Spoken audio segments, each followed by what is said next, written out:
नमस्ते बच्चों, मैं भारती एप्पल स्कूल से आज आपको 8वीं कक्षा के विद्यार्थियों को भाषा, बोली, लिपि और व्याकरण इसमें भाग 1 में बताने जा रही हूँ, जिसमें है भाषा के रूप। तो सबसे पहले बच्चों, भाषा के रूप पढ़ने से पहले भाषा क्या होती है उसके बारे में मैं बताना चाहूँगी। भाषा मतलब हम लोग जैसे अपने मन के भावों को व्यक्त करते हैं। मन के भावों को कैसे व्यक्त करते हैं? लिखकर या बोलकर या किसी सांकेतिक चिन्हों के द्वारा, साइंस के द्वारा हम लोग जो है अपने मन के भावों को व्यक्त करते हैं। अच्छा, सबसे पहले मैं एक बात आपसे बोलना चाहूँगी, मनुष्य में और जानवरों में क्या अंतर है? हाँ, मनुष्य जो है, मनुष्य में सोचने समझने की शक्ति होती है और जानवरों में यह नहीं होता है।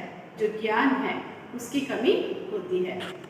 तो यहाँ पे भाषा मतलब हम अपने भावों को, मन के भावों को मौखिक रूप से भी व्यक्त करते हैं। जैसे बोलकर हम लोग अपने मन के भावों को व्यक्त करते हैं, वैसे ही जो है लिखकर भी हम अपने मन के भावों को व्यक्त करते हैं।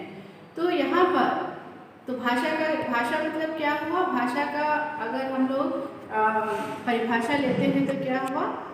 मनुष्य जो है, हम बोलकर, लिखकर, सुनकर अपने मन के भावों या विचारों का जो आदान प्रदान करते हैं उसे ही कहा जाता है भाषा। तो भाषा के कितने रूप होते हैं? जैसा कि मैंने कहा, सुनकर, बोलकर, लिखकर, पढ़कर। तो यहाँ पे देखो बच्चों, इसके आधार पर भाषा के रूप, भाषा के कितने रूप होते हैं? भाषा के 2 रूप होते हैं। पहला रूप है मौखिक भाषा और दूसरा रूप है लिखित भाषा। मौखिक भाषा मतलब जो हम लोग, जैसे अभी मैं तुम्हें कक्षा में बता रही हूँ, तो हम आपस में जो है एक दूसरे से जो मैं अपने मन के विचारों को, जो मैं मौखिक भाषा के बारे में जानती हूँ या भाषा के बारे में मैं जो जानती हूँ, मैं आप लोगों को क्लास में पढ़ा रही हूँ। तो जो मैं बोलकर पढ़ा रही हूँ, अभी मैं आपको बोलकर पढ़ा रही हूँ, तो ये जो है थोड़ी देर के लिए आपको याद रहेगा। तो जो बोलकर हम लोग पढ़ाते हैं या जो हम लोग बोलते हैं उसे कहा जाता है मौखिक भाषा। जैसे टीवी देख रहे हो आप लोग, इसके उदाहरण है टेलीविज़न देखना, न्यूज़, जैसे हम लोग गाना सुनना, ये सब जो है भाषा का मौखिक रूप कहलाता है।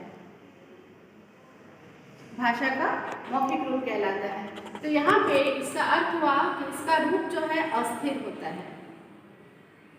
इसका रूप अस्थिर होता है। हाँ बच्चों, भाषा का इससे क्या पता चलता है बच्चों? जैसे अभी हम लोग बोले, तो अभी मैं जो भी बता रही हूँ आप लोग को याद है, थोड़ी देर के बाद आप लोग उसे भूल जाओगे। तो भाषा का जो रूप है, मौखिक रूप जो होता है, वह अस्थिर होता है। अस्थिर मतलब उसका कोई स्टैंडर्ड रूप नहीं रहता है, सिर्फ ओरल में हम लोग बात कर लिए वही होता है। तो भाषा का मौखिक रूप जो है अस्थिर होता है। अब आते हैं हम लोग, जो भाषा का जो दूसरा रूप है वह है लिखित रूप। जैसे लिखित रूप में हम लोग बोलते भी हैं और पढ़कर, लिखकर।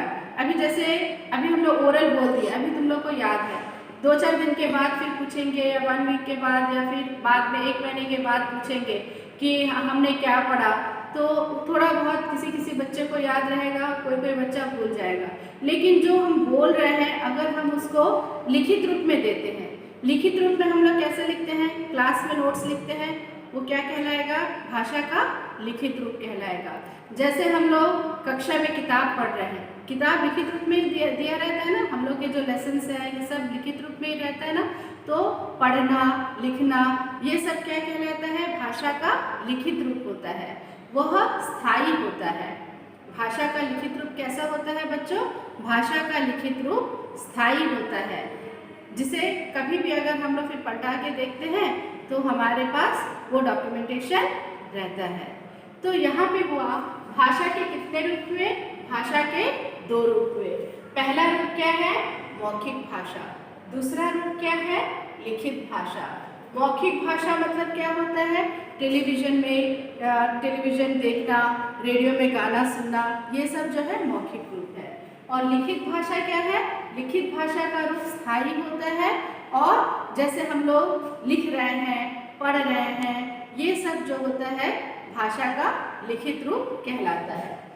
तो यहाँ पे अब एक और बात है बच्चों कि भाषा, हमारे देश की राष्ट्रभाषा क्या है? हिंदी। यस, हमारे देश की राष्ट्रभाषा क्या है? हिंदी। हिंदी को राष्ट्रभाषा की मान्यता कब दी गई? 14 सितंबर 1949 को हमारे हिंदी भाषा को जो है राष्ट्रभाषा की मान्यता दी गई। तो हमारी राष्ट्रभाषा क्या है बच्चों? हमारी राष्ट्रभाषा है हिंदी। और हिंदी को जो है राष्ट्रभाषा की मान्यता दिया गया 14 सितंबर 1949 को जो है हिंदी को राष्ट्रभाषा की मान्यता दी गई। अब आज जो मैं पढ़ाई हूँ ये भाग 1 है बच्चों। इससे संबंधित कुछ मैं प्रश्न पूछना चाहूँगी आप लोगों से। ये रिक्त स्थान की पूर्ति कीजिए है। देखिए, बातचीत भाषा का डैश रूप होता है। बातचीत, जो हम बात कर रहे हैं, वो क्या रूप होता है? भाषा के डैश रूप होते हैं। भारत की राजभाषा डैश है। ये जो प्रश्न है बच्चों, आज मैं ये वीडियो आप लोग को भेज रही हूँ और इन प्रश्नों का उत्तर जो है आप मुझे कल क्लास में, जो कल हमारा क्लास होगा उसका क्लास में जो है सबसे पहले मुझे इन प्रश्नों का उत्तर चाहिए। ओके बच्चों, धन्यवाद।